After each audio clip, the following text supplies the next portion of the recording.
According to the National Electrical Code, all above-ground pools with sides exceeding 42 inches in height must be bonded. The recommended bonding method includes using number 8 solid copper wire or larger.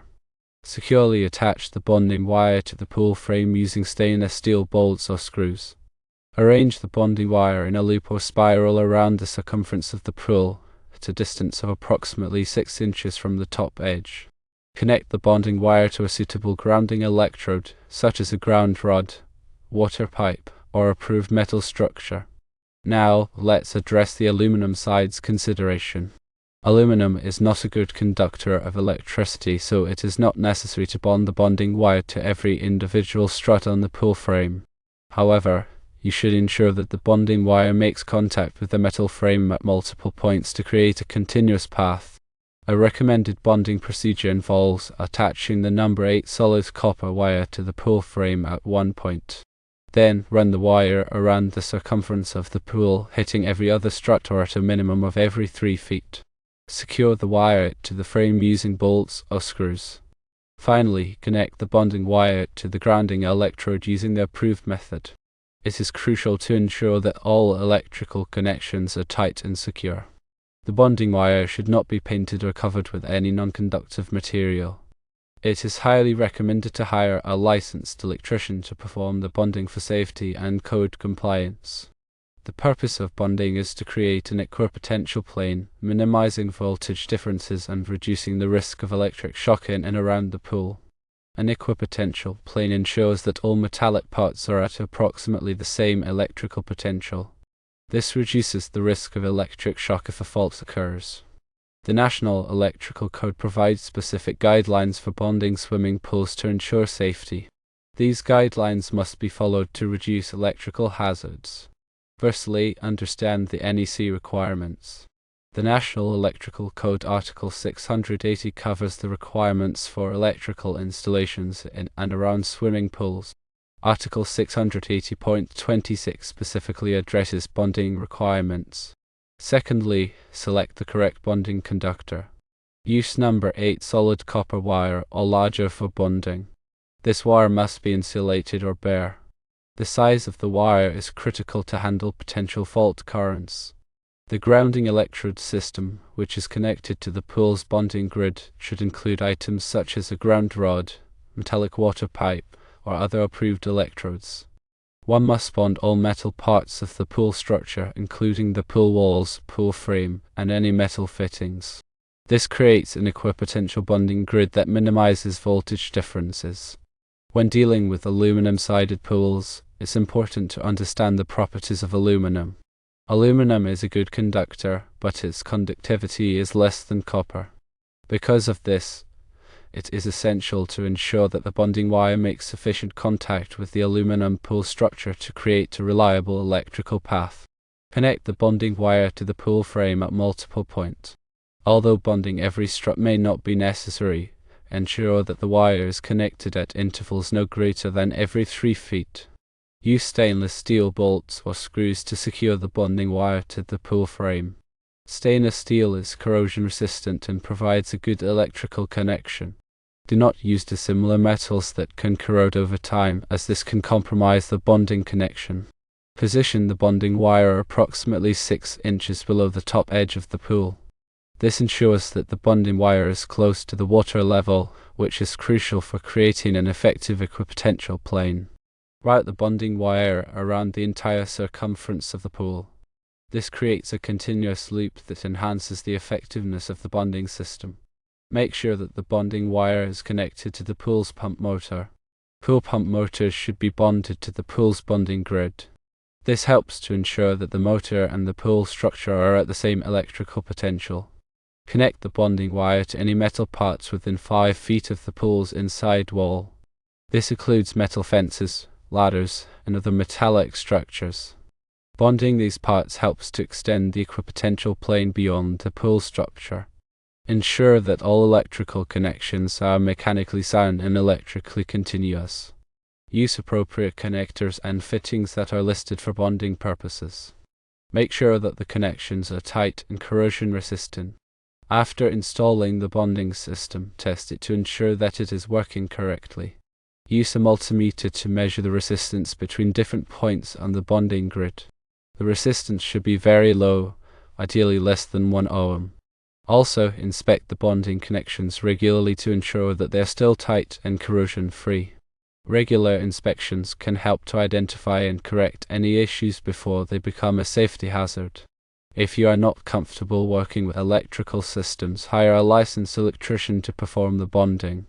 A qualified electrician will ensure that the bonding is done correctly and in accordance with local and national codes. The bonding wire should not be painted or covered with any non-conductive material. Paint and other coatings can interfere with the electrical connection and reduce the effectiveness of the bonding system. Remember that the goal of bonding is to create an equipotential plane that minimizes voltage differences and reduces the risk of electric shock.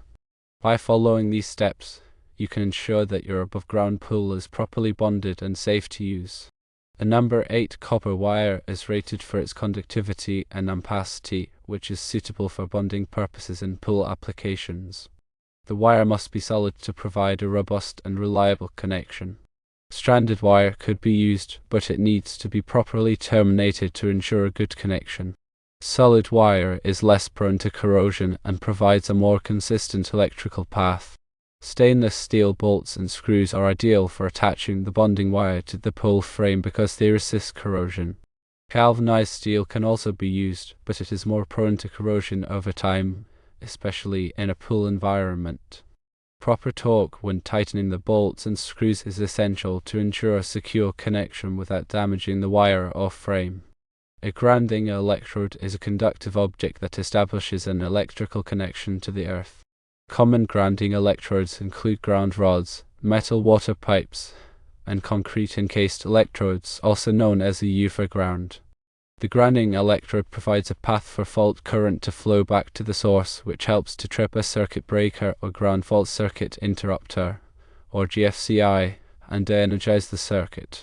The NEC specifies the requirements for grounding electrodes in section 250.50 and following. The bonding wire must be connected to the grounding electrode system of the building or structure. This connection ensures that the pool is at the same electrical potential as the rest of the electrical system. The connection should be made using a listed connector that is suitable for direct burial. The bonding wire should be routed in a way that minimizes the risk of physical damage. Avoid running the wire through areas where it could be stepped on, run over, or otherwise damaged. If the wire must be run in an exposed location, protect it with conduit or other suitable protection. The bonding wire should be installed in a continuous length, without any splices or breaks. Splices can create points of high resistance and reduce the effectiveness of the bonding system. If a splice is unavoidable, it must be made using a listed connector that is suitable for direct burial and designed for bonding purposes. Aluminum pool walls may have coatings or finishes that can interfere with the electrical connection.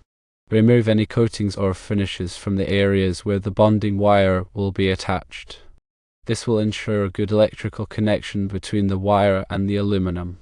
Use a wire brush or sandpaper to clean the aluminum surface before attaching the bonding wire. Regularly inspect the bonding connections to ensure that they are tight and corrosion-free. Pay close attention to the connections at the pull frame and the grounding electrode. If you find any corrosion, clean the connections and retighten the bolts or screws. Consider applying a corrosion inhibitor to the connections to help prevent future corrosion. A GFCI is a device that detects ground faults and interrupts the circuit to prevent electric shock. GFCI protection is required for all electrical outlets within a certain distance of the pool. Make sure that all electrical outlets near the pool are GFCI protected. Test the GFCIs regularly to ensure that they are working correctly. A ground fault is an unintentional electrical path between a source of current and ground. Ground faults can occur when insulation on a wire fails or when a metal object comes into contact with a live wire. Ground faults can cause electric shock, fires, and other hazards. The equipotential plane extends outward from the pool in all directions. The extent of the equipotential plane is defined by the NEC. Make sure that all metal parts within the equipotential plane are bonded to the pool's bonding grid. This will help to ensure that everyone in and around the pool is protected from electric shock. If the pool has a metal ladder, the ladder must be bonded to the pool's bonding grid. The ladder is a potential path for current to flow, so it is important to ensure that it is at the same electrical potential as the rest of the pool structure. Use a bonding jumper to connect the ladder to the bonding grid. A bonding jumper is a short length of wire that is used to connect two metal parts together. The bonding jumper should be sized according to the NEC requirements. If the pool has a metal fence, the fence must be bonded to the pool's bonding grid. The fence is also a potential path for current to flow, so it is important to ensure that it is at the same electrical potential as the rest of the pool structure. Use bonding clamps to connect the fence to the bonding grid. Bonding clamps are designed to provide a secure and reliable electrical connection between two metal parts. If the pool has a metal slide, the slide must be bonded to the pool's bonding grid. The slide is yet another potential path for current to flow, so it is important to ensure that it is at the same electrical potential as the rest of the pool structure. Use bonding lugs to connect the slide to the bonding grid. Bonding lugs are designed to be used with screws or bolts to create a secure electrical connection. Proper pool bonding and grounding are critical for electrical safety. Improper bonding and grounding can create a dangerous situation that could result in electric shock or even death. If you have any questions or concerns about pool bonding and grounding, consult with a licensed electrician. An electrician can inspect your pool and make sure that it is properly bonded and grounded. By following these guidelines and working with a qualified electrician, you can ensure that your pool is safe for everyone to use. Remember, safety is always the top priority when it comes to electrical installations. Always follow the NEC and local codes to ensure that your pool is safe and compliant. The NEC is updated every 3 years, so it is important to stay up to date on the latest requirements. You can purchase a copy of the NEC from the National Fire Protection Association, or NFPA. You can also find information about the NEC on the NFPA website. It is always a good idea to consult with a licensed electrician before making any electrical modifications to your pool. An electrician can help you to ensure that your pool is safe and compliant with all applicable codes. Bonding helps prevent electrical shock by creating a low impedance path for fault current, allowing protective devices like circuit breakers to quickly trip and de-energize the circuit. The NEC requirement to bond all metallic parts within a certain proximity of the pool, typically 5 feet horizontally from the inside walls, is vital. This includes metal fences, ladders, slides, and other metallic structures. The idea is to extend the equipotential plane to include these items, minimizing the risk of voltage differences that could cause a shock. The size and type of bonding conductors are explicitly detailed in the NEC, primarily using number 8 AWG solid copper wire or larger. This wire must be installed in a continuous loop without any splices and connected to the pool's metal structure at multiple points. Proper termination techniques are crucial when making connections to the pool's metal parts. Stainless steel bolts, screws, and clamps designed for grounding and bonding are recommended. These materials resist corrosion and ensure a reliable electrical connection over time. Regular inspections and maintenance of the bonding system are essential. Corrosion, loose connections, or physical damage can compromise the integrity of the bonding system. It's recommended to visually inspect the system at least once a year and test the continuity of the bonding connections using a multimeter. The resistance between bonded parts should be very low, ideally less than 1 ohm. If you find any issues, such as corroded connections or high resistance readings, address them immediately by cleaning, repairing, or replacing the affected components. The grounding electrode system is another critical aspect of pool electrical safety. This system provides a path for fault current to flow back to the source, allowing protective devices to trip and de-energize the circuit. The grounding electrode system typically consists of one or more grounding electrodes, such as ground rods, metal underground water pipes, or concrete encased electrodes used for grounds. The grounding electrode system must be properly sized and installed according to the NEC requirements. It must also be connected to the pool's bonding grid using a grounding electrode conductor. Ground fault circuit interrupters, GFCIs, are life-saving devices that are required for pool circuits. GFCIs detect ground faults and quickly interrupt the circuit, preventing electric shock. The NEC requires GFCI protection for all electrical outlets, equipment, and circuits within a certain proximity of the pool, including pool pumps, lighting, and convenience outlets.